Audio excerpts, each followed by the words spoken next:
boy do we have a lot to talk about. Yes, it's finally here. Minecraft Live happened on Saturday and we finally found out all about what 1.17 is going to contain, and they have announced that it is going to be the Caves and Cliffs update, which is fantastic.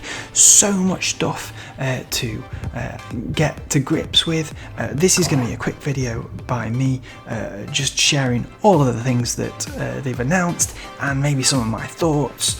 Guys, if you have thoughts of your own, stick them in the comments below. I really want to hear what you think about this. There's so much to talk about. First things though, the idea that they had they announced 3 pillars to what they were wanting to do, what they were basing all of their development on. So one was the snowier snow, the mountains and the goats, which we knew were coming anyway. The second was adding more strategy to mining. The third was adding marvel to underground exploration, which I think was a fantastic thing and something that everybody really wants.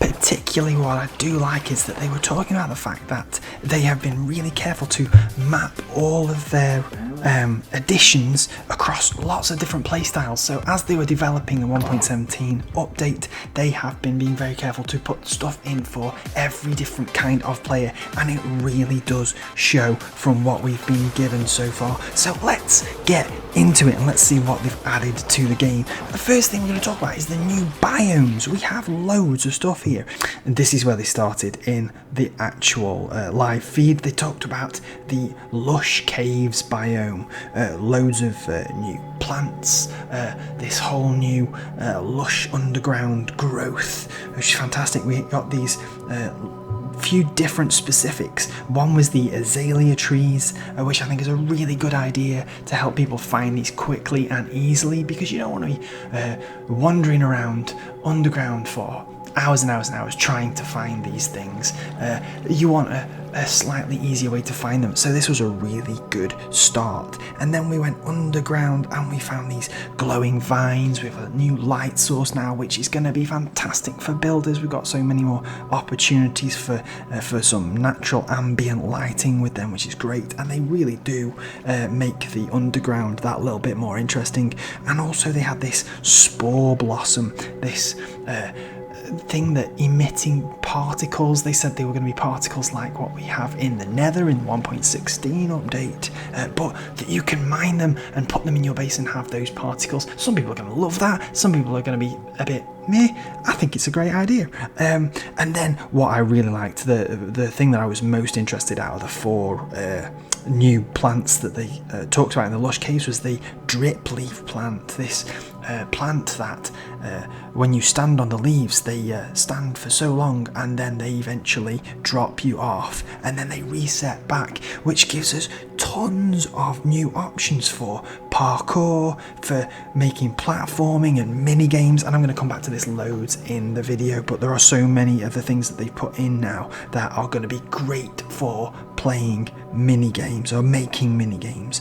Particularly I love the idea with this drip leaf plant that you can put them around the place in your builds to give access to like secret areas that maybe are slightly harder to get to, or that you don't notice because really it's just a plant unless you're really paying attention. So loads of really cool ideas for your builds there.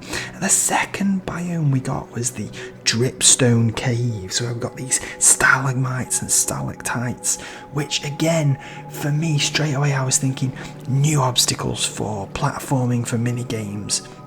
You know, trying to avoid falling into the spikes, having them fall onto your head. You can combine that with some great redstone to get some really interesting stuff going on. So that's fantastic.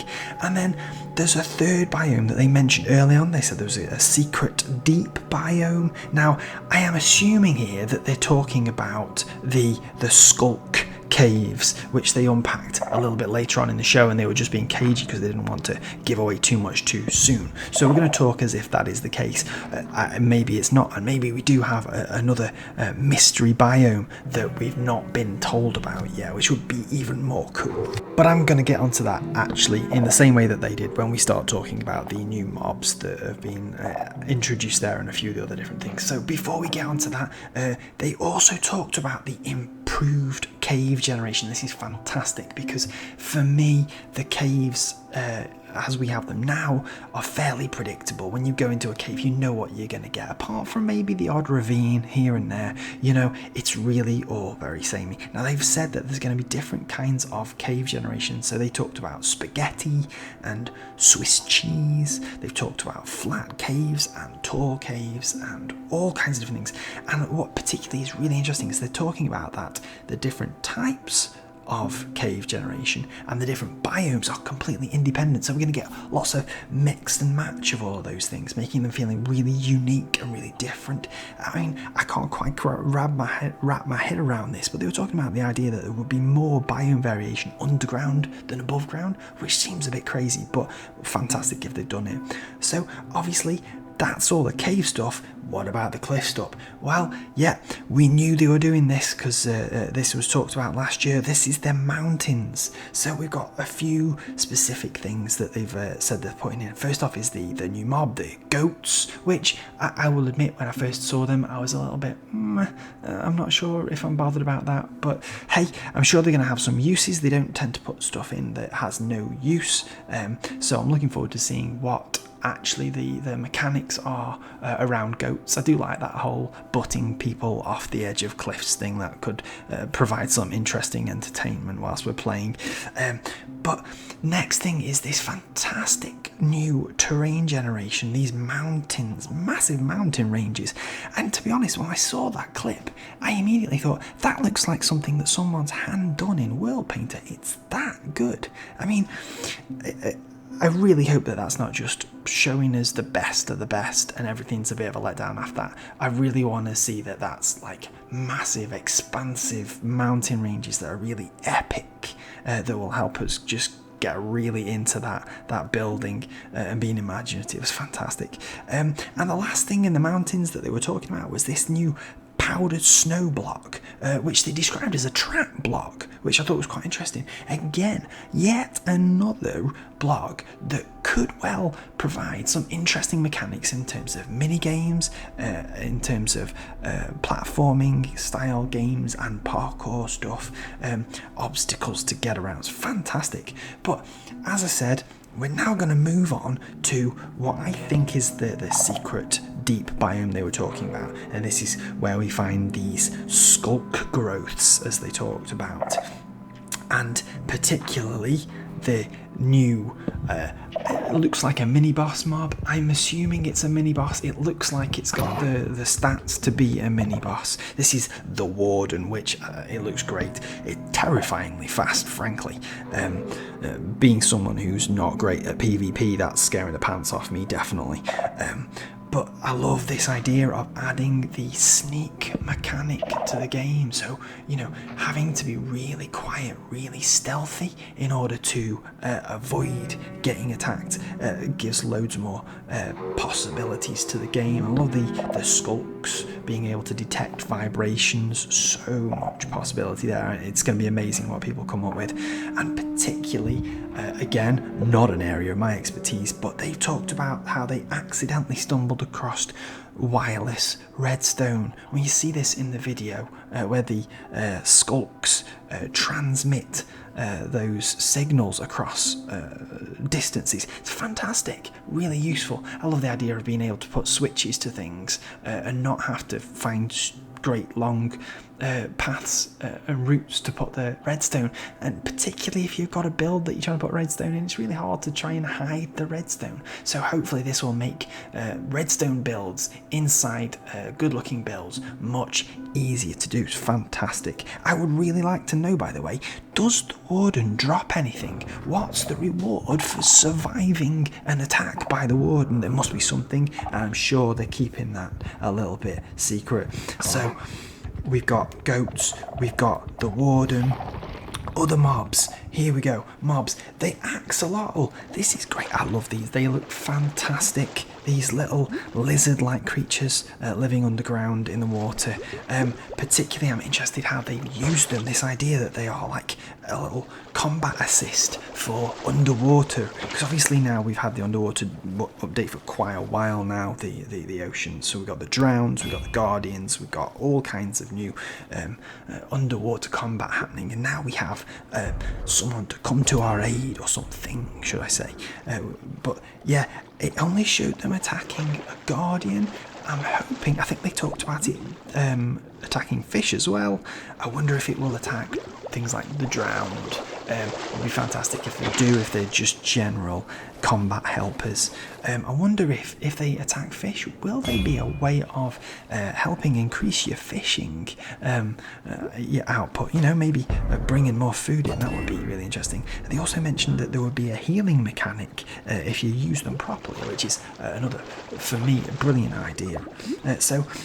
Obviously there's one more mob that we need to talk about, and spoilers, obviously the winner of the vote, if you've been living under a rock and you didn't notice, the mob that the players voted in was the glow squid, which again, to begin with, I was a bit is that the one? At first I was like, Axolotl looks fun, but then I started to think, oh no, last time we voted for a phantom and now everyone hates phantoms, so let's not do that again. So yeah, actually, do you know what, with hindsight, I think glow squid's a really, really good choice. It's going to make those underground places more atmospheric. We've got the glow vines, but it's good to have multiple different light sources in those areas, very definitely. We've got a few more things to cover now. They started talking about the new resources and features that they've put in apart from the caves and cliffs and mobs. So let's go over them quickly. And one of them was the crystal geodes, these chambers that we find, what they were talking about, trying to bring marvel to the underground, which I think they've done really well. I like these. I don't know how they're going to work. I would love to see if there was different colours and different styles, and there's some uniqueness and variety to them. That could hopefully give us more blocks to build with as well. But yeah, really good idea. Love that. And then I also want to know, is Silk Touch going to work on them so we can start to move them around and use them, like I say, as building blocks? On the subject of building blocks, of course, they've given us copper, a new ore, which will give us new building blocks, and they've given this patina mechanic where, just like copper in real life, eventually turns green. The blocks actually do that in-game. Now, I looked really carefully at the footage here. It took, I think, 17 or 18 days to go from full copper to full green colour. Now, for me, I'm slightly worried that's a bit too fast. I'd love to have the option of using them either as the really shiny bronze, shiny copper colour, or as the worn green colour. Maybe a mechanic for keeping them shiny would be good, so that we have those options when we're doing more creative builds. But great addition, love the look and the textures of the block. They're doing a fantastic job here. I am slightly nervous though that greeny block does look very similar to Prismarine. Another reason why I would like to have an option there to keep them copper, but we'll see. There's a long time, they may change the textures between now and then, so let's just see. And then they added this lightning rod, which they were talking about as protection for things burning down, your thatch roofs, that kind of thing. To be honest, that when I saw it, that wasn't my main concern. Maybe that's just me, but I did like the fact that it was another block that we can use to add detail to builds. It really, it's a small thing, but I think it's gonna, people are gonna find lots of really interesting uses for them. Not realistic though. Little bugbear. I would have liked that lightning rod to actually go from the top of a building to the bottom of a building to actually ground the electricity and work like it does in real life and make Minecraft as close to educational as possible. I think that would have been a better thing, and might also have given us a few more build options if you could layer those copper lines down the side of buildings and such. And then the last thing they added in terms of resources was these bundles. I was really not sure about this. I'm not sure why they felt the need to put this in, because for me it seems to just completely render shulker boxes pointless. Why are we going to risk our necks trying to get to an end city, get the shulker shells to make the shulker boxes, to have that kind of usefulness in terms of carrying lots of stuff, when we can just use it a bundle now? For me, I think that's maybe possibly spoilt a feature that we already have and love. But hey, we'll see. I could be wrong about that.